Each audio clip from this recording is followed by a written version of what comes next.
इस छोटे से अल्प विराम के बाद आप सभी का पुनः अभिनंदन। हमारे साथ मौजूद है वो सतगुरु जो कहते हैं पूर्ण आशीर्वाद के साथ साथ दुनिया बदल देते हैं।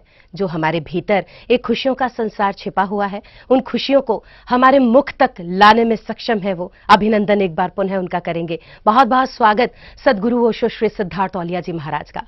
गुरुदेव नमन है आपको, बहुत बहुत अभिनंदन। एक प्रयोग गुरुदेव मेरे जीवन में हुआ जिसका प्रश्न मुझे लगता है उत्तर आज मुझे जरूर मिलेगा। रेड लाइट पर मैं अपने बच्चे के साथ ही एक गुब्बारा खरीदा। मेरा बेटा उतना खुश था जितना वो गुब्बारे बेचने वाला बच्चा खुश था। तो खुशी की परिस्थितियों पर निर्भर है। क्या खुशी धन से मिलती है? खुशी कैसे मिलती है? बच्चे दोनों खुश थे, बेचने वाला भी, खरीदने वाला भी। खुशी का स्रोत उमंग है और आनंद है। उमंग का मतलब है जब हमारे जीवन में कुछ नूतनता घटित होती है तो उमंग पैदा होती है। जैसे कोई नया व्यक्ति मिला, कोई नया खिलौना मिला, जैसे कोई नई घटना घटी, जैसे जंगल जा रहे हैं, बड़े उमंग में हम होते हैं। कोई बाघ गुजरेगा, कोई भालू गुजरेगा, कोई नया पंछी आएगा, तो उस नवीनता की जो आशा है कि कुछ नया घटित होने वाला है, ये हमारे जीवन में उमंग देता है।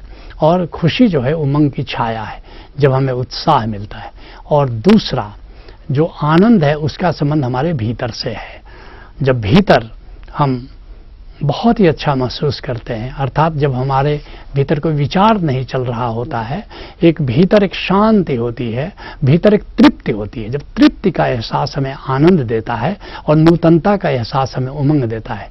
अगर बच्चे खुश थे तो बच्चे किस लिए खुश थे? एक उनके बैलून, एक गुब्बारा, एक नया कुछ मिला, इसलिए बच्चे नया पोशाक दो, नया ड्रेस दो, नया पर्व आ रहा है, नया त्यौहार हो रहा है, नूतन कुछ घटित होने वाला है।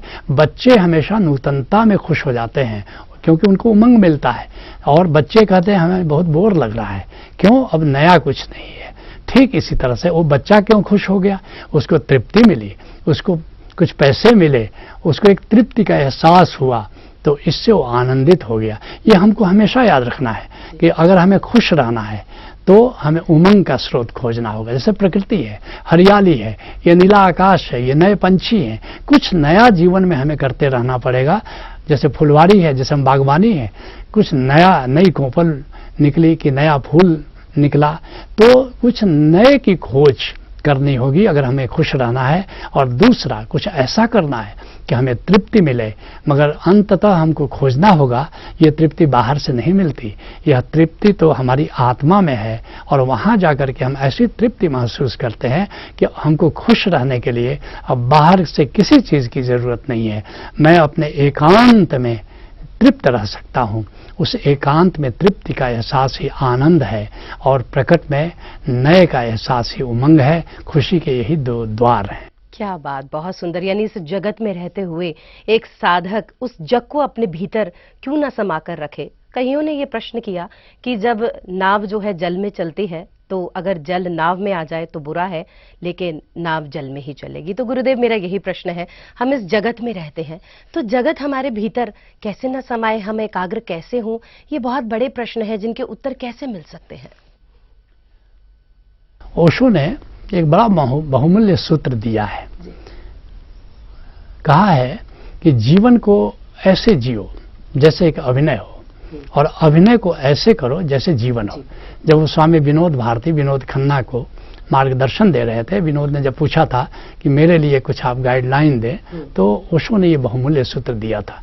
और यह सूत्र बड़ा अनूठा है। यह सूत्र जागरूकता का परम सूत्र है। जगत में हमको जीना है, अपनी भूमिका को याद रखना है, अपने रोल को याद रखना ही जीवन को अभिनय में जीना है।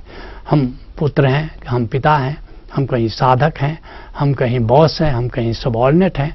अगर हम रोल को याद रखें, हम अपनी माँ के सामने हैं, उसमें हमारी भूमिका पुत्र की है।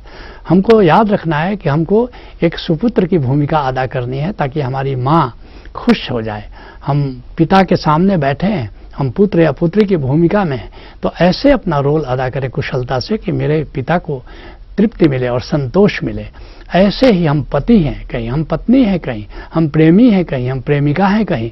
अगर हम अपनी भूमिका को याद रखेंगे तो हम बेहोशी में नहीं जाएंगे, हम मूर्छा में नहीं जाएंगे, और हम अपनी भूमिका को बखूबी निभाएंगे।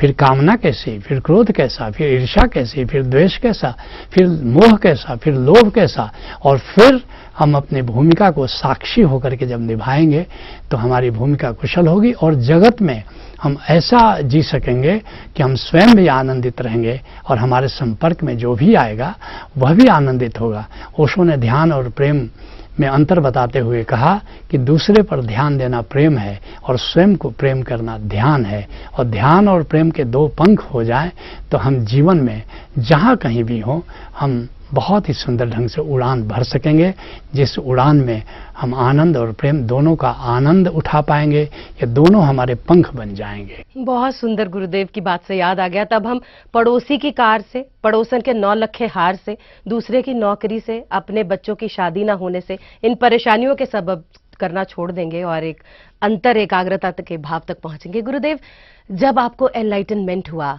निस्संदेह उस समय ईश्वर आमने सामने होंगे गुरुदेव के, और ईश्वर ने जब आपसे ये प्रश्न किया स्वर्ग कैसा था, तो वो उत्तर कैसा था आपका? जब भी एनलाइटनमेंट होता है जी। तो पहली बात तो हम जान पाते हैं कि मैं कौन हूं, और पहला बोध एनलाइटनमेंट का होता है कि मैं देह नहीं हूं। देह हूं मैं नहीं, देह मेरी नहीं, हे जनक जिसने जाना है योगी वही। देह से तोड़ो तादात्म्य और देख लो, तुम अभी से सुखी शांत हो मुक्त हो, एको विशुद्ध बोध हो हम। कहते हैं, समझा रहे हैं अष्टावक्र कि सुनो जनक, मैं केवल बोध हूं, एको विशुद्ध बोध हो हम। इति निश्चय वहनिना प्रज्वालया अज्ञान गहनम वीत शोको सुखी भव, कि इस ज्ञान से कि मैं विशुद्ध बोध हूं, चैतन्य हूं, अज्ञान के जंगल को जला दो। तो एनलाइटनमेंट का बोध ये है कि मैं चिन्मय आत्मा हूं, नादमय नूरमय आत्मा हूं, मैं देह नहीं हूं। और निश्चित रूप से मुझे भी जब 5 मार्च 1997 को ये घटना घटी तो सारी दुनिया मेरे लिए बदल गई थी, क्योंकि स्वयं के प्रति दृष्टि बदल गई थी। मुझे लगा कि अरे कितने अज्ञान में अब तक मैं जिया कि मैं देह हूं। मैं तो देह नहीं हूं, मैं तो चिन्मय निराकार आत्मा हूं, और इस संसार में मैं एक विजिटर की तरह हूं। इस संसार में मैं आत्मा की तरह जीना है मुझे आज से अब देह की तरह, आकार की तरह जीना नहीं है। मैं आत्मा हूं, यही आत्मज्ञान है, और यही पहला एनलाइटनमेंट कह सकते हैं। वैसे बाद में मैं आपको बताऊं कि एनलाइटनमेंट की और भी सीढ़ियां हैं, और भी सोपान हैं। और जैसे बाद में मुझे ज्ञान हुआ कि हूं तो मैं आत्मा, लेकिन मैं इस अस्तित्व से अलग नहीं हूं, इस अस्तित्व का हिस्सा हूं, इस अस्तित्व का अंश हूं। ये दूसरा, इसको कहते हैं अद्वैत ज्ञान, जो बाद में मुझे घटित हुआ। इसके बाद तीसरा ज्ञान है कैवल्य ज्ञान। हूं तो मैं आत्मा, लेकिन यह सारा अस्तित्व मेरा विस्तार है। अहो अहम ब्रह्मास्मि, ये तो मैं ही ब्रह्म हूं, मुझे मेरी मस्ती कहाँ लेके आई, मेरे सिवा कहीं कुछ नहीं है।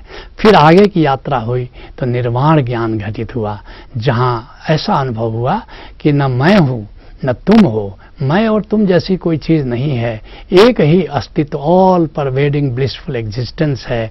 एक आनंदमय अस्तित्व है, अखंड अस्तित्व है, जिसमें मैं और तुम जैसी कोई चीज नहीं है।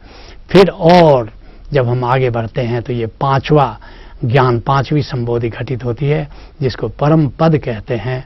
और वहां ये अनुभव हुआ, ईशावास्यमिदं सर्वम यत् किंचित जगत्यान जगत। अहो ये सारा अस्तित्व, यहाँ तक कि यह आकार वाला संसार भी परमात्मा ही है। यत् किंचित, थोड़ा सा जो आकार है, थोड़े से ग्रह नक्षत्र प्लानेट सूर्य चंद्र पंछी जंतु, ये सब भी परमात्मा है। और फिर कण में गोविंद दिखाई पड़ता है, और तब हम हजरत मोहम्मद की तरह कह उठते हैं, ला इलाहा इल्लल्लाह, नहीं है प्राणी परमात्मा से भिन्न। या नामदेव की तरह कह सकते हैं कि सब गोविंद है, सब गोविंद है, गोविंद बिन नहीं कोई। या तुलसीदास जी की तरह कह सकते हैं, सिया राम मैं सब जग जानी, करो प्रणाम जोरी जुग पानी। बहुत सुंदर, बहुत बहुत सुंदर। दर्शकों, सदगुरु ओशो श्री सिद्धार्थ वालिया जी के साथ ये जो मुलाकात है, इसका सिलसिला बरकरार रहेगा। अभी बहुत सारी जिज्ञासाएं जिन्हें शांत करना है, करेंगे ब्रेक के बाद।